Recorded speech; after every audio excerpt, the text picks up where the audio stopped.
तो दोस्तों आज हम लोग एंगल ऑफ रिपोज पढ़ने वाले हैं, लेकिन उससे पहले मैं छोटी सी एक जनरल बातचीत करना चाहूँगा। टीचिंग से लेके या स्पीकिंग से लेके मैं आपसे बात करना चाहूँ, क्योंकि अभी एक लड़के ने मुझसे प्रश्न पूछा था कि कितना कठिन होता है लोगों के सामने बोलना। जब भी आप मंच पर बोलते हैं, पब्लिक स्पीकिंग करते हैं, ज़्यादा लोगों के सामने आप स्पीच देते हैं, तो कितना कठिन होता है और ऑडियंस क्या सोच रही होती है।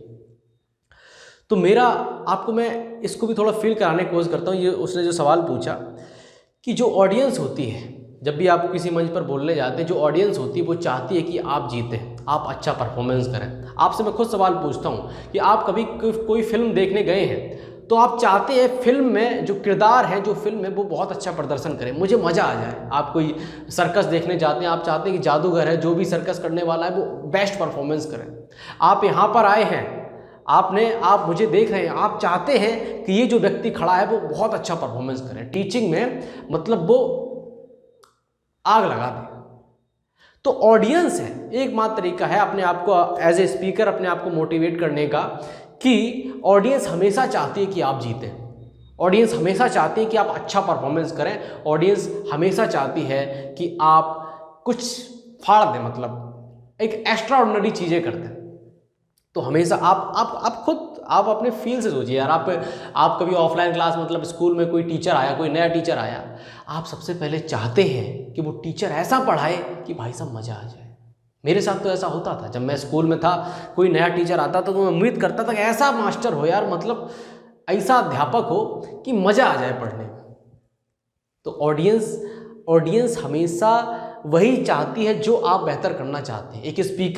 एक पब्लिक स्पीकर चाहता है कि वो बहुत अच्छी स्पीच दे, एक श्रोता भी चाहता है कि वो बहुत अच्छी स्पीच दे, क्योंकि वो अच्छा सुनना चाहता है और वो अच्छा बोलना चाहता है। आप चाहते हैं कि मैं अच्छा पढ़ाऊं और मैं चाहता हूं कि मैं अच्छा पढ़ाऊं, तो दोनों की कॉमन चॉइस है। अगर इसमें फेल होता है कोई आदमी, अगर मैं फेल होता हूँ, मैं एंजॉय नहीं कर पाता हूँ यहाँ पर अपनी स्टडी, अपनी टीचिंग को, तो शायद आपको मज़ा नहीं आएगा, आप छोड़कर चले जाएंगे। जैसे एक ख़राब मूवी, एक बोरिंग मूवी, तुरंत आप छोड़ के चले जाएंगे। अच्छी मूवी वही है जहाँ पर इंगेजमेंट अच्छी हो। इसका मतलब ये नहीं कि मैं टीचिंग कर रहा हूँ तो कुछ भी अनाप शनाप बकता जाऊँगा, मतलब आपका मनोरंजन कराऊंगा, नहीं। मेरा काम है कि मैंने एंगल और रिपोज यहाँ पर हेडिंग डाला तो वही पढ़ाऊँगा, कोई फालतू की बात नहीं करूँगा। आप वही देखने भी आए। आप सर्कस में जाते हो, सर्कस देखने जाते हो, फिल्म थिएटर में जाते हो, फिल्म देखने जाते हो, आप किसी स्टेडियम में जाते हो तो क्रिकेट देखने जाते हो, यहाँ पर आए हो पढ़ने आए हो तो यहाँ पर पढ़ाई होगी, तो मनोरंजन तो नहीं होगा। लेकिन हाँ, पढ़ाई में एंजॉयमेंट वाली बात है, वो मेरा काम है, वो मेरी उसमें मैं स्पेशल, मतलब मेरी स्किल है इसमें यार, है ना मैं इसमें बेहतर हूँ। तो एंगल ऑफ रिपोज को समझते हैं। तो अब हाँ, इसको मैं कंक्लूड कर देता हूँ जो मैंने बात बताई। तो कभी मत डरिएगा, पब्लिक में जाने से कभी मत डरिएगा। वो भी चाहता है कि आप अच्छा करें, तो खुलकर जाइएगा। आप सोचिएगा वो मेरा दोस्त है। आप अगर 100 लोगों के सामने बोलने जा रहे हैं तो आप ये सोचिए कि वो मेरा दोस्त है, ठीक है। मतलब वो भी चाहता है कि हम जीतें, मतलब हम अच्छा बोलें, तो आप अच्छा बोलें। सिंपल सी बात है, सिंपल सी थ्योरी है पब्लिक स्पीकिंग, ठीक है। अब बढ़ते हैं एंगल ऑफ प्रपोज के बारे में। अब यार देखो, एंगल ऑफ प्रपोज सबसे पहले मैं फील करा देता हूँ थोड़ा सा। ओके, कैसे फील कराऊं? हाँ, मान लीजिए कि एक ब्लॉक है और ये यहाँ पर मेरे हाथ पर रखा है। ये ब्लॉक है, मेरे हाथ पर रखा है, मैं पेन से करती, मान लीजिए ये एक इंक्लाइंड प्लेन है। अब इस इंक्लाइंड प्लेन पर ये ब्लॉक रखा है, यानी कि पेन रखा है। धीरे धीरे अगर मैं इसका एंगल बढ़ाऊंगा, ठीक है, धीरे धीरे मैं इसका एंगल बढ़ा रहा हूँ, धीरे धीरे मैं एंगल बढ़ा रहा हूँ, एक ऐसा समय आ रहा है कि ये जो ब्लॉक है, पेन स्लाइड करना स्टार्ट हो जाता है। तो एंगल ऑफ रिपोज इस इंक्लाइंड प्लेन का वह एंगल है जब ये पेन जस्ट स्लाइड करना स्टार्ट कर देता है। क्या आप समझे? फिर से समझो। ये अपना इंक्लाइंड प्लेन है जिसका एंगल मैं चेंज कर सकता हूं। इसके ऊपर एक ब्लॉक रखा है, आपने मान लिया कि रखा है। अब धीरे धीरे मैं इसका एंगल बढ़ाता हूं, मतलब हॉरिजॉन्टल से ऊपर की तरफ मैं एंगल धीरे धीरे बढ़ाता हूं, ठीक है। 1 मिनट, धीरे धीरे बढ़ाता हूँ। एक ऐसा समय आता है, एक ऐसा एंगल आता है जब ये जो पेन है, ये जो ब्लॉक है, इस पर स्लाइड करना स्टार्ट कर देता है। तो वो एंगल जब जस्ट स्लाइड करना स्टार्ट कर देता है, वो जो एंगल है इसके इंक्लाइंड प्लेन का, वही कहलाता है एंगल ऑफ रिपोज, वही कहलाता है एंगल ऑफ रिपोज, ठीक है। ये रहा एंगल, और से थीटा आर से हम लोग रिप्रेजेंट करते हैं, थीटा आर से रिप्रेजेंट। समझ में आया क्या? समझ में आया होगा, 100%। इससे सवाल करते हैं, ये क्या है? ओके, तो यार कुछ पिछले वीडियो के सवाल रहे, मतलब 2 ब्लॉक प्रॉब्लम्स के कुछ सवाल हैं, वो पहले कर लिए जाएं या फिर आप ही करेंगे? आप ही कर लेना भाई साहब। दोनों 2 सवाल हैं, अच्छे सवाल हैं, 2 ब्लॉक प्रॉब्लम्स के फ्रिक्शन फोर्स के, ये काफ़ी कठिन सवाल नहीं है, अच्छे सवाल हैं, वो आप करना। अगर आप नहीं कर पाते तो पिछली वीडियो देखना, वहाँ पर मैंने पूरा मेथड बताया कि इस प्रकार के सवालों किस प्रकार सॉल्व करते हैं, वहाँ से आप कर लेना। फिर से मैं आपको प्रोसेस बता देता हूँ। जब भी 2 ब्लॉक जो फ्रिक्शन में जो 2 ब्लॉक वाली प्रॉब्लम्स आपके सामने आए तो हमेशा याद रखिए, सबसे पहली जो आपका स्टेप है वो मानना है, एज्यूम करना है आपको कि पूरा सिस्टम है वो इक्विलिब्रियम में है, स्लिपिंग कहीं भी स्लिपिंग नहीं हो रही है। पहला अजम्पशन आपको ये लेना है। फिर इस अजम्पशन को सही ठहराने के लिए कितनी फोर्सेस की आवश्यकता है वो आपको निकाल लेना है। फिर ये चेक करना है कि उतना फोर्स प्रोवाइडेड है, स्टैटिक फ्रिक्शन की मैक्सिमम वैल्यू से वो उतना फोर्स प्रोवाइडेड है। अगर प्रोवाइडेड है तो आपका अजम्पशन सही है, यानी कि फ्रिक्शन फोर्स की जो वैल्यू अभी आई थी वही आप रख सकते हैं। अगर जो आपने अजम्पशन माना था उस तरह की डाटा नहीं आ रहा है तो वहाँ पर स्लिपिंग हो रही होगी, तब आप काइनेटिक फ्रिक्शन लिखेंगे और आसानी से इस प्रकार के सवालों के आंसर दे देंगे। पिछली वीडियो देख लो, बहुत अच्छे से मैंने इस सवालों को समझाया। खैर, एंगल ऑफ रिपोज मैंने आपको समझा दी कि वो एंगल जहाँ पर block just due to gravity कारण जस्ट स्लाइड ही करने वाला है, उसे बोलते हैं angle of repose. Angle of repose, ठीक है।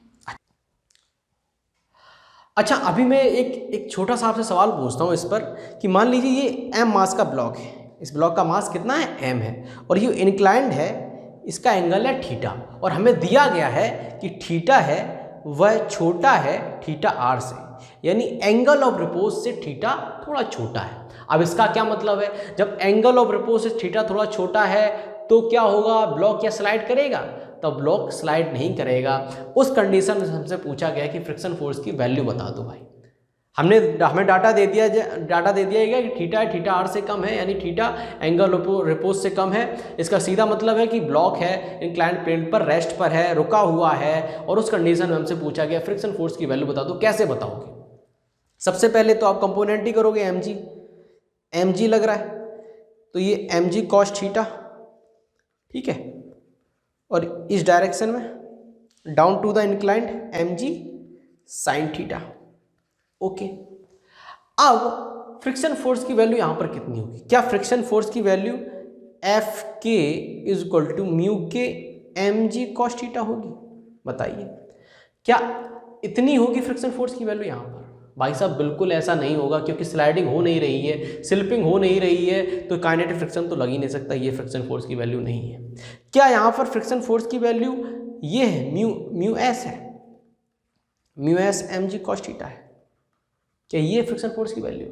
ये भी फ्रिक्शन फोर्स की वैल्यू यहाँ पर नहीं होगी, क्योंकि यहाँ पर लिमिटिंग फोर्स नहीं लग रहा होगा, क्योंकि एंगल ऑफ रिपोज से एंगल आपका छोटा है, इसलिए लिमिटिंग फ्रिक्शन यहाँ पर नहीं लग रहा होगा। लिमिटिंग फ्रिक्शन जब अगर थीटा r के बराबर होता, एंगल ऑफ रिपोज के बराबर ही इंक्लाइंड प्लेन होता, तब आपका लिमिटिंग फ्रिक्शन लगता, तब आपकी फ्रिक्शन स्टैटिक फ्रिक्शन की मैक्सिमम वैल्यू लगती।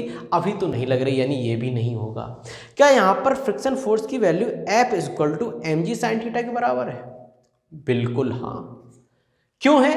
क्योंकि इस फोर्स को, मतलब m मास पर जो फ्रिक्शन लगेगा उसे सिर्फ mg साइन थीटा को ही बैलेंस करना है और किसी को बैलेंस नहीं करना है। स्टैटिक फ्रिक्शन को सिर्फ mg साइन थीटा को ही बैलेंस करना है, तो उतना ही स्टैटिक फ्रिक्शन उतना ही लगता है जितनी जरूरत होती है, और जरूरत कितनी है? mg साइन थीटा, तो इतना ही लगेगा। सिंपल सी बात है, छोटी सी बात थी, सिंपल सी बात थी। अच्छा, इससे आपको थोड़ी फील आई होगी कि एंगल ऑफ रिपोज का मतलब क्या है। अच्छा ठीक, find angle at which slipping will start. हमसे एक सवाल पूछा गया कि m मास का ब्लॉक एक इंक्लाइंड प्लेन पर रखा गया है कि एंगल बता दो, थीटा की वैल्यू बता दो कि slipping will start, slipping just start हो जाए, स्लिपिंग जस्ट स्टार्ट कर दो, विल जस्ट स्टार्ट मतलब तो स्टार्ट होने वाली है, वो है। यानी कि हमसे क्या पूछा गया? एंगल ऑफ रिपोज पूछा गया। वही तो मैंने आपको समझाया था एंगल ऑफ रिपोज क्या होता है। थोड़ा थोड़ा एंगल बढ़ाते जाओ, वो एंगल जहां पर स्लिपिंग जस्ट स्टार्ट हो जाए, वही सवाल आ गया। यानी आपसे एंगल ऑफ रिपोज पूछा गया, कैसे करोगे भाई साहब? अभी मैं पिछले सवाल में थोड़ा फील कराया था। सबसे पहले यार इसके ऊपर एक फोर्स लग रहा है, उसके कंपोनेंट कर लिया करो। mg इसका हो गया mg कॉस थीटा, और ये हो गया mg sin थीटा। अच्छा, अब जस्ट स्लिप होने वाला है, बस जस्ट स्लिपिंग स्टार्ट ही हो जाएगी, यानी mg sin थीटा किसके बराबर है यहाँ पर? mg sin थीटा यहाँ पर है fs मैक्सिमम के बराबर, यानी लिमिटिंग फ्रिक्शन के बराबर यहाँ पर mg sin थीटा है। और थोड़ा सा भी अगर थोड़ा एंगल और बढ़ा दिया, तुरंत यहाँ पर mg sin थीटा की वैल्यू बढ़ जाएगी, थीटा के साथ sin थीटा का वैल्यू बढ़ेगा, और वहाँ पर cos थीटा का वैल्यू थोड़ा घटेगा, फ्रिक्शन का वैल्यू कम होगा, mg sin थीटा का वैल्यू बढ़ेगा, तुरंत स्लाइड करना स्टार्ट कर देगा। तो ये जो एंगल है, ये जो सिचुएशन है जहाँ mg sin theta limiting friction के बराबर है, ये जो सिचुएशन है जहाँ पर जस्ट स्लाइडिंग वाली सिचुएशन है, दोनों फोर्स बराबर है। ठीक है, तो mg sin theta is equal to F S maximum. ठीक है, तो mg sin theta is equal to mu, मैंने मान लिया कि यहाँ का स्टैटिक फ्रिक्शन है, मतलब इनके बीच में फ्रिक्शन है, कोफिशिएंट है वो म्यू है, तो म्यू mg cos थीटा, क्योंकि नॉर्मल कॉन्टैक्ट फोर्स कितना है mg cos थीटा।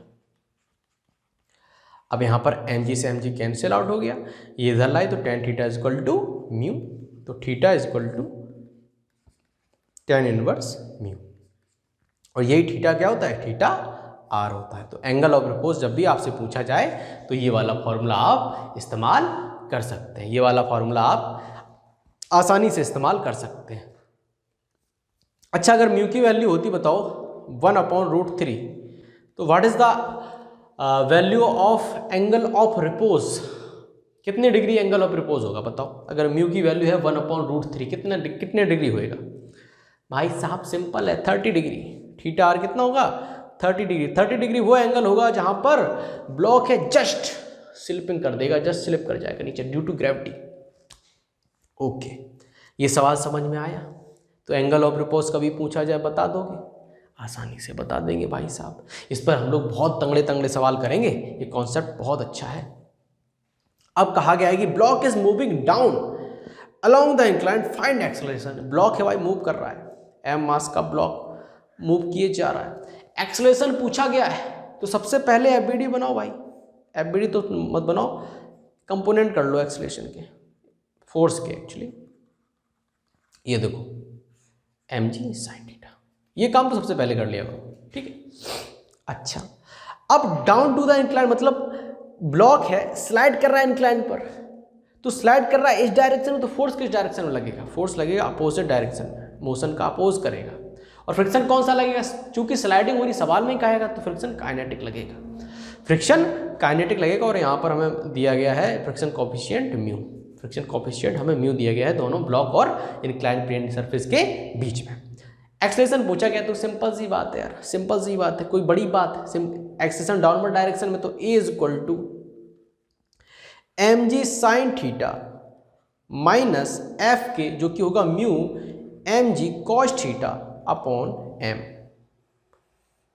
m से m कैंसिल ले लो भाई, मतलब बाहर कर लो, तो g sine theta minus mu g cos theta, ये आपके पास एक्सप्रेशन आ जाता है। कोई बड़ी बात नहीं है भाई, हमने तगड़े तगड़े हम लोगों ने सवाल करे अभी, ये कोई कुछ है नहीं, लेकिन इतना समझ में आता है कि यहाँ पर, हाँ अगर मैं आपसे पूछूं कि यहाँ पर जो इंक्लाइन प्लेन का थीटा है वो किसका है, वो उससे आप रिलेशन हमें बताइएगा। एंगल ऑफ रिपोज से इस थीटा का क्या रिलेशन है? क्या एंगल ऑफ रिपोज से थीटा ज़्यादा होगा या कम होगा? भाई साहब, इंक्लाइन प्लेन पर ये ब्लॉक स्लाइड कर रहा है, यानी स्वाभाविक सी बात है कि थीटा है, थीटा आर से ज़्यादा है। यहाँ पर थीटा है वो थीटा आर से ज़्यादा है, एंगल ऑफ रिपोज से ज़्यादा है इंक्लाइन प्लेन का एंगल, इसीलिए ब्लॉक मूव कर रहा था और इसीलिए इसका एक्सेलरेशन आया है G sine theta minus mu G cos theta. ये देखिएगा, अगला सवाल है, block is moving up to the incline, find acceleration. ये ब्लॉक है आपकी बार up to the incline move कर रहा है, up to the incline move कर रहा है, ठीक है। हमें एक्सेलरेशन पूछा क्या है? फ्रिक्शन कोएफिशिएंट म्यू है दोनों के बीच में, मास m है। एक बात आप नोटिस कर रहे हैं कि एक्सेलरेशन का मास से कोई फर्क नहीं पड़ रहा है। यहाँ पर मास m तो कट ही गया, यहाँ पर 1 kg होता, 10 kg होता, 100 kg होता, 1000 kg होता, एक्सेलरेशन इतना ही आना था। ये totally dependent on angle, acceleration किस पर डिपेंड कर रहा है? एंगल पर डिपेंड कर रहा है। तो मास, अगर हम मास m यहाँ पर ले रहे हैं तो कोई औचित्य नहीं है, कितना भी मास हो वहाँ पर एंगल से गेम हो रहा है एक्सेलरेशन का। ठीक है दोस्तों, तो अब की बार कहा गया कि up to the inclined plane जो है m मास का ब्लॉक एक्सेलरेट कर रहा है, मूव कर रहा है। बताओ भाई साहब एक्सेलरेशन का वैल्यू। तो सबसे पहली बात है mg cos theta, mg sin theta, mg cos theta, mg sin theta, क्योंकि हमने mg के कंपोनेंट करे हैं और यहाँ पर लिख दो ये एंगल थीटा है। ओके जी। अच्छा, अपवर्ड डायरेक्शन मूव कर रहा है तो काइनेटिक फ्रिक्शन लगेगा, डायरेक्शन अपोजिट, क्योंकि वो रिलेटिव स्लिपिंग का अपोज करता है, तो काइनेटिक फ्रिक्शन इस डायरेक्शन में लगेगा एफ के। अब एक्सेलरेशन लिख दो, तो एक्सेलरेशन क्या होगा, टोटल फोर्स यानी mg sin theta plus F के अपॉन टोटल मास जो कि m है। थोड़ा और सॉल्व करते हैं, a is equal to m को बाहर ले लेते हैं g sin theta plus mu g cos theta, ये हो गया आपका फ्रिक्शन और m से m कैंसिल हो जाएगा। तो a का वैल्यू है g sin theta plus mu g cos theta. इसकी डायरेक्शन क्या होगी एक्सेलरेशन की, एक्सेलरेशन की डायरेक्शन होगी इस डायरेक्शन में, इस डायरेक्शन में तो ये मूव कर रहा, तो कोई इनिशियल वेलोसिटी इसके पास होगी, यानी कि अब ये जो ब्लॉक है वो रिटार्ड कर रहा है, इसकी वेलोसिटी धीरे धीरे कम होती चली जा रही है। फील करके देखिए कि मान लीजिए कि कोई ऐसा एक सीढ़ी है, मतलब रेपदार सीढ़ी है, आपने ऐसा कभी बॉल फेंका हो या कोई ब्लॉक फेंका हो कि जब शुरुआत में तो स्पीड होता है पर धीरे धीरे स्पीडिंग डाउन होती चली जाती है, वही कंडीशन है, वहाँ पर फ्रिक्शन है वो रिटार्ड करा रहा होता है। फ्रिक्शन फोर्स जो है एफ के है वो अब अपोजिट वेलोसिटी के अपोजिट डायरेक्शन में होता है, तो वेलोसिटी को खाता चला जाता है, एक टाइम पर ब्लॉक को रोक देता है। ऐसा भी इस ब्लॉक के साथ भी ऐसा ही होगा, इस ब्लॉक के साथ भी ऐसा ही होगा। तो क्या समझ में आया कि जब भी अपवर्ड डायरेक्शन में ब्लॉक मूव कर रहा हो तो उसका एक्सेलरेशन होता है g sin theta plus mu g cos theta, और ये वेलोसिटी के अपोजिट डायरेक्शन में होता है। पिछले सवाल में क्या था कि जब ये डाउनवर्ड डायरेक्शन में एक्सेलरेट कर रहा था तब जो एक्सेलरेशन था g sin theta minus mu g cos theta, तब यहाँ पर जो एक्सेलरेशन था उसका जो ब्रोथ कर रहा था, फ्रिक्शन है एक्सेलरेशन का ब्रोथ कर रहा था, और यहाँ पर भी वही कर रहा है, यहाँ पर मोशन का ब्रोथ कर रहा है, एक्सेलरेशन को प्रोड्यूस कर रहा है, रिटार्ड करा रहा है। अच्छा ओके, कूल सवाल हमारे सामने दोस्तों आया, इससे ज़्यादा कूल तो कुछ हो ही नहीं सकता। m मास का ब्लॉक है, हमसे कहा गया कि f minimum required to prevent downward slipping, और फ्रिक्शन कोएफिशिएंट हमें म्यू दे रखा है ब्लॉक और इसके बीच में, इंक्लाइंड के बीच में। F minimum required to prevent downward sliding. भाई साहब ध्यान से सोचना, बहुत अच्छा सवाल है कि एक ब्लॉक है, ठीक, एक ब्लॉक है, अरे यार मुझे अच्छा कुछ मिलता, मजा आ जाता,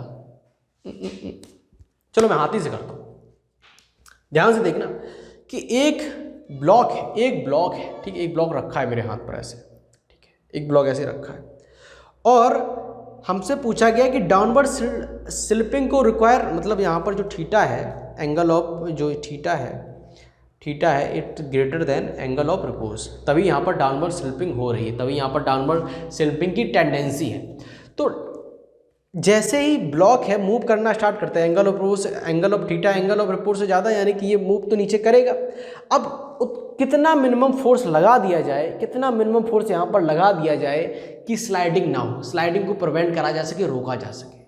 बहुत कूल सवाल है, इसको फील करिएगा कि थीटा एंगल ऑफ रिपोज से ज़्यादा है, यानी कि ब्लॉक की टेंडेंसी है कि वो नीचे आ रहा होगा। हमें मिनिमम फोर्स इतना मिनिमम फोर्स लगा देना है कि ये स्लाइड ना करे, तो इस कंडीशन में फ्रिक्शन फोर्स किस डायरेक्शन में लग रहा होगा, ये इसकी टेंडेंसी क्या, स्लाइड नीचे करने की, तो friction force up to the inclined plane लगेगा, और up to the inclined plane ही हम लोग थोड़ा सा फोर्स लगा देंगे जिससे कि फ्रिक्शन की मदद हो सके, फ्रिक्शन की जो स्टैटिक फ्रिक्शन है उसकी थोड़ी हेल्प हो सके। वही हमसे एफ मिनिमम पूछा गया। बड़ा थियोरेटिकल सवाल है लेकिन अच्छा है। तो अभी आपने फील से क्या देखा कि फ्रिक्शन फोर्स 100% लग रहा होगा इस डायरेक्शन में, और उसकी वैल्यू क्या होगी, चूंकि हमें प्रिवेंट करना है स्लिपिंग, तो यहाँ पर स्टैटिक फ्रिक्शन का मैक्सिमम वैल्यू हमें लेना पड़ेगा, और हमें एफ मिनिमम, और इस तरफ तो एम जी लग ही रहा है, एम जी साइन थीटा, और ये हो गया M G cos theta. mg cos theta, यानी कि F प्लस ये वाला फोर्स बराबर ये वाला फोर्स, यानी F plus F S maximum is equal to M G sine theta. देखो एफ भी इस डायरेक्शन में लग रहा है, एफ एस भी इस डायरेक्शन में लग रहा है, लेकिन एम जी अपोजिट डायरेक्शन में लग रहा है और दोनों इक्विलिब्रियम में, तो दोनों बैलेंस हमने कर दिए।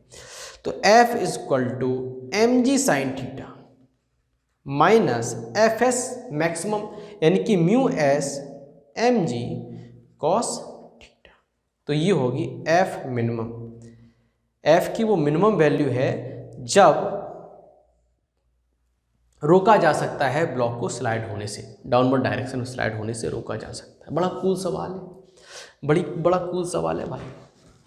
और इससे बहुत अच्छी बात तो पता ये चलती है कि एंगल जितना ज़्यादा होगा, थीटा आर से एंगल जितना ज़्यादा होगा उतना ही ज़्यादा आपको एफ का इस्तेमाल करना पड़ेगा, उतना ही ज़्यादा आपको एफ का इस्तेमाल करना पड़ेगा, क्योंकि एम जी साइन थीटा की वैल्यू बढ़ती जाएगी, फ्रिक्शन स्टैटिक फ्रिक्शन की वैल्यू थोड़ी थोड़ी कम होती चली जाएगी, तो आपको फोर्स धीरे धीरे बढ़ाना पड़ेगा थोड़ी देर। ये थीटा पर टोटली जो एफ मिनिमम की वैल्यू है थीटा पर टोटली डिपेंडेंट है, जैसा कि यहाँ पर दिखाई भी दे रहा है, क्योंकि एम तो कांस्टेंट है, म्यू भी कांस्टेंट है, बढ़ क्या रहा है, बढ़ घट क्या रहा है, थीटा बढ़ रहा है, तो थीटा पर डिपेंडेंट है आपका एफ मिनिमम का वैल्यू। अच्छा, एक और सवाल दिया गया कि F minimum required to move block up to the incline, कि यार अब की बार क्या है कि ब्लॉक है, एम मास का ब्लॉक है, कि कितना मिनिमम रिक्वायरमेंट फोर्स की रहे कि ये बस ऊपर की तरफ मूव कर जाए। ब्लॉक है जस्ट ऊपर की तरफ मूव कर जाए, ब्लॉक जस्ट ऊपर की तरफ ऊपर की डायरेक्शन में मूव कर जाए। अब इस कंडीशन में क्या होगा, जो थीटा होगा या तो बराबर होगा या फिर छोटा होगा या फिर बराबर होगा थीटा आर की, इस कंडीशन में जो भी सवाल है, क्योंकि यहाँ पर नेचुरली तो स्लाइडिंग नीचे डाउनवर्ड डायरेक्शन में नहीं कर रहा है। हो भी सकता है, मान लीजिए ऐसी कंडीशन हो सकती है, लेकिन मैं ले रहा हूँ कि थीटा है less than equal to theta R है। ठीक, हमसे पूछा कि minimum force required to move up. अब आप एफर्ट डाल रहे हैं कि जस्ट ऊपर की तरफ मूव कर जाए, आप इतना फोर्स लगाना चाहते हैं कि जस्ट ऊपर की तरफ मूव कर जाए, यानी कि टेंडेंसी आप पैदा कर रहे हैं अपवर्ड डायरेक्शन मूव कराने की, तो फ्रिक्शन फोर्स अपोज करेगा, विरोध करेगा इसका, यानी फ्रिक्शन फोर्स अब लगेगा इस डायरेक्शन में, और वो कितना होगा, F S maximum value friction force की। जब आप मैक्सिमम फ्रिक्शन फोर्स की वैल्यूज डील कर लेंगे तब वो आप कंडीशन पा पाएंगे जब आप जस्ट ब्लॉक मूव कराने की कंडीशन में होंगे, यानी कि जो फोर्स है उसे लड़ना पड़ेगा एफ एस मैक्सिमम से भी और एम जी साइन थीटा से भी, क्योंकि एम जी का कंपोनेंट हमने देना था। ठीक है, ये जो फोर्स है, अब इसको दो चीज़ों में लड़ना पड़ेगा, एक तो एम जी साइन थीटा को बैलेंस करना पड़ेगा, ऊपर से चूंकि उसे अपर डायरेक्शन में मूव कराना है, स्लाइडिंग जस्ट करानी है, मतलब कोशिश करनी है स्लाइड कराने की, तो उसे फ्रिक्शन फोर्स की मैक्सिमम वैल्यू से भी डील करना पड़ेगा। तो यहाँ पर जो फोर्स होगा एफ होगा, वो होगा M G sine theta plus F S maximum के बराबर। तो F is equal to M G sine theta plus mu S M G cos theta. This is our answer dude, ये अपना आंसर है, ये अपना आंसर है, समझे। इस तरह से हम लोग एंगल ऑफ रिपोज के सवालों को हल करेंगे। ऐसा एंगल ऑफ रिपोज तो कुछ है नहीं, अभी इंक्लाइन प्लेन वाले बहुत अच्छे जो मिसलीनियस क्वेश्चन हम लोग करेंगे, वहां पर हम लोग डील करेंगे बेहतर सवालों। लेकिन इसके बाद अभी मैं एक और वीडियो रिकॉर्ड करूंगा जिसमें मैं कांटेक्ट फोर्स के बारे में बताऊंगा, कांटेक्ट फोर्स के बारे में, फ्रिक्शन फोर्स का सवाल, जैसे कि ये एम मास का ब्लॉक है, ठीक है, इस पर एक नॉर्मल कांटेक्ट फोर्स लगता है एन, मान लीजिए कि इस डायरेक्शन में एक फ्रिक्शन फोर्स भी लग रहा है एफ एस। तो जो कांटेक्ट फोर्स होता है वो क्या होता है, इनका रिजल्टेंट होता है, फ्रिक्शन फोर्स और नॉर्मल का रिजल्टेंट होता है, जिसे हम लोग कहते हैं under root N square plus F S square, इसे बोलते हैं हम लोग कांटेक्ट फोर्स। इस पर सवाल बहुत आते हैं, ये हम लोग अगली वीडियो में पढ़ेंगे, ठीक है। इससे पहले आप इनको रिवाइज करिएगा, कोई बड़ी बात तो नहीं है, ठीक है, ऐप वीडियो बनाना है, सिंपल सी बात है, इधर वाला फोर्स उधर वाला जो भी आपसे कहे, बस अंडरस्टैंडिंग क्या होनी चाहिए कि फ्रिक्शन फोर्स की डायरेक्शन क्या है, क्या फील आपको करना है वो आपको ध्यान देना है। और इधर चलते हो तो आपको ये दो सवाल तो कर लेने, प्यारे सवाल हैं, बढ़िया सवाल है, ये आप करके आइए, मज़ा आएगा। अगली वीडियो हम लोग पढ़ेंगे कॉन्टैक्ट फोर्स के बारे में, थोड़े अच्छे अच्छे मिसलीनियस क्वेश्चन भी लेंगे, जिससे हमें थोड़ी और जो एक न्यूटन्स लॉ मोशन की और पूरी फ्रिक्शन की थोड़ी फील आ सके, है ना। यहाँ पर पुली उली का भी हम लोग थोड़ा चक्कर लेंगे। तो मिलते हैं नेक्स्ट वीडियो में ना।